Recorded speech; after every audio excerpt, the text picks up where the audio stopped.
हाँ जी, तो सी इंटरमीडिएट वाले बच्चे आपका पेपर आ चुका है ऑडिट का जनवरी 2026 का। और जैसे हमारी प्रथा है, हम आपको हर पेपर के टाइमली एमसीक्यू सॉल्यूशन प्रोवाइड करते हैं जो कि ऑलमोस्ट 100% एक्यूरेट होते हैं। एक दो क्वेश्चन ऊपर नीचे हो सकता है। तो मैं फटाफट से शुरू करता हूं आपके ऑडिट के पेपर जनवरी 2026 का। प्लीज अदर टीचर्स को भी एक बार रिकमेंड कर लेना जो ऑडिट पढ़ाते हैं। तो मेरी बेस्ट जजमेंट के हिसाब से, मेरे हिसाब से जो भी आंसर मैं आपको प्रोवाइड करूंगा वो 100% है। ठीक है, एक बार मैंने भी कंफर्म कर लिया था।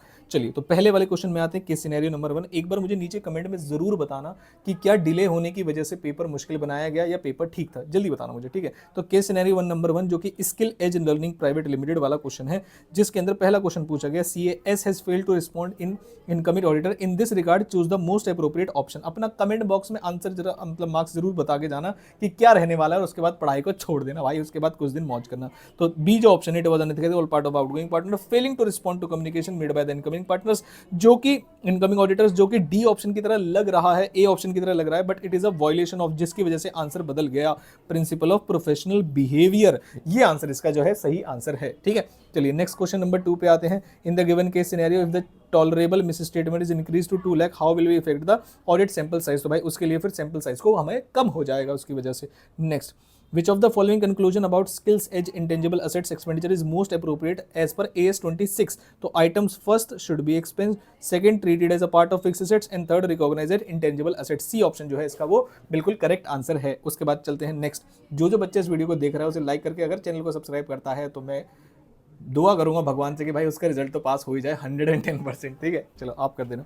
विच of the following correctly describe the statutory framework applicable to smart trade LLP. तो sir, an LLP must have at least 2 designated partners who must obtain a designated partner identification number और and is registered with the registrar of company. Foundation भी जो बच्चे सही तरीके से पास होकर आए हैं उनका भी ये वाला आंसर बिल्कुल सही जाने वाला है, कोई दिक्कत नहीं आएगी। नेक्स्ट क्वेश्चन पे आते हैं। Piyush approaches CAS in August 2025 for audit of filing of financial statement 24-25, which outcome is correct. तो आते हैं, annual return filing will be delayed in as every LLP would be required to file annual return in form 11 और ROC with in 60 days. बहुत सारे बच्चे से सी में लगा के आए, जैसे जिस बच्चे का आंसर है उन्होंने सी लगाया, तो ये गलत हो जाएगा क्योंकि यहाँ पर लिखा है 6 मंथ्स, वो नहीं होता। कितने डेज होते हैं? 60 डेज होते हैं। तो A answer would be correct. Next आते हैं केस सिनेरियो नंबर 2 जो कि है आपका फ्रेश फार्म्स फूड लिमिटेड वाला। ठीक है, फूड लिमिटेड वाला क्वेश्चन क्या पूछा गया है, which of the following best represents the 3 party relationship in this assurance arrangement. तो Ravi Mehta management of fresh food limited and intended users of the report. तो बी ऑप्शन जो है उसका करेक्ट आंसर है। नेक्स्ट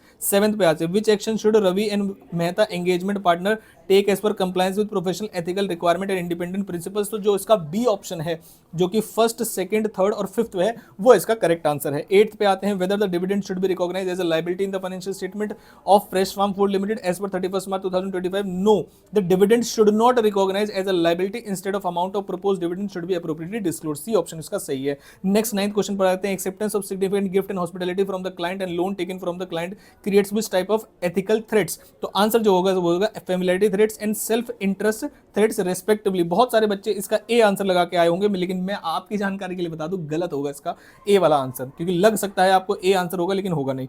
थर्ड आते हैं, एमएन कंपनी पे chartered accountant was engage in conduct of study. इसका क्या क्वेश्चन पूछा गया है सर? हमसे पूछा गया है कि बताइए which of the following statements are correct regarding audit documentation and assembly of the final audit file carried by miss Nisha, जो भी है। तो इसका ऑप्शन नंबर 3rd और 4th जो है वो करेक्ट है, जो स्टेटमेंट्स हैं वो दोनों करेक्ट है।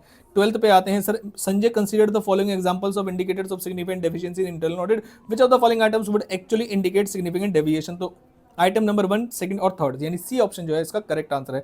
13th क्वेश्चन पर आते हैं, जो कि मिस्टर सौरभ वाला है, which of the following statements are correct in respect of long form audit, जो LFAR होता है आपका, उसमें कौन कौन सी? तो स्टेटमेंट नंबर 1 और स्टेटमेंट नंबर 2, यानी कि ऑप्शन नंबर सी जो है वो आपका करेक्ट आंसर है। नेक्स्ट आते हैं, during the audit of EPL limited, यानी कि सेकंड लास्ट क्वेश्चन है हमारा। हमसे क्या पूछा गया है सर? पूछा क्या गया है ये देख लीजिए। Which points out of the option given should be included in the additional information to be disclosed। तो इंक्लूडेशन वाले 3 ही है, 1, 4th और 5th। ये इसका करेक्ट आंसर है, जो बच्चे ने लगाया वो गलत है ये वाला क्वेश्चन। नेक्स्ट आते हैं सर 15th वाले पे, लास्ट क्वेश्चन जो कि आपका, during the audit of ABC CAP found some of the inventories of the company are lying with the third party. हमसे क्या पूछा गया है?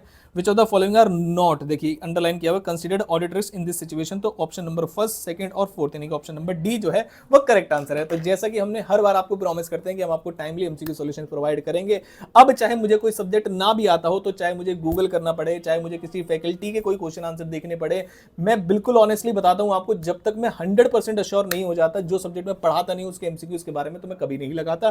तो मान के चलिएगा 99.99% नहीं 100% ये आंसर करेक्ट है, क्योंकि ऑलरेडी मैं पढ़ाता नहीं हूं, लेकिन रिसर्च करने के बाद ही आपके आंसर्स लगाए जाते हैं। तो आई होप आपको ये वीडियो अच्छी लगे। लाइक करना, नीचे कमेंट जरूर स्कोर करना और बताना जो है आपका क्या नाम है, कमेंट करना अपना स्कोर, और अपना जो आपका पेपर कैसा हुआ, ओवरऑल मुश्किल क्या बना दिया था आईसीएआई ने, जरूर बताना। और एफएम में अगर आपको भाई ग्रेस मार्क्स चाहिए तो नीचे कमेंट करना कि एफएम में ग्रेस मार्क्स मिलने चाहिए और कौन से क्वेश्चन में कितने मिलने चाहिए, जरूर कमेंट करना, मैं उस पर वीडियो बनाऊंगा। Thank you so much.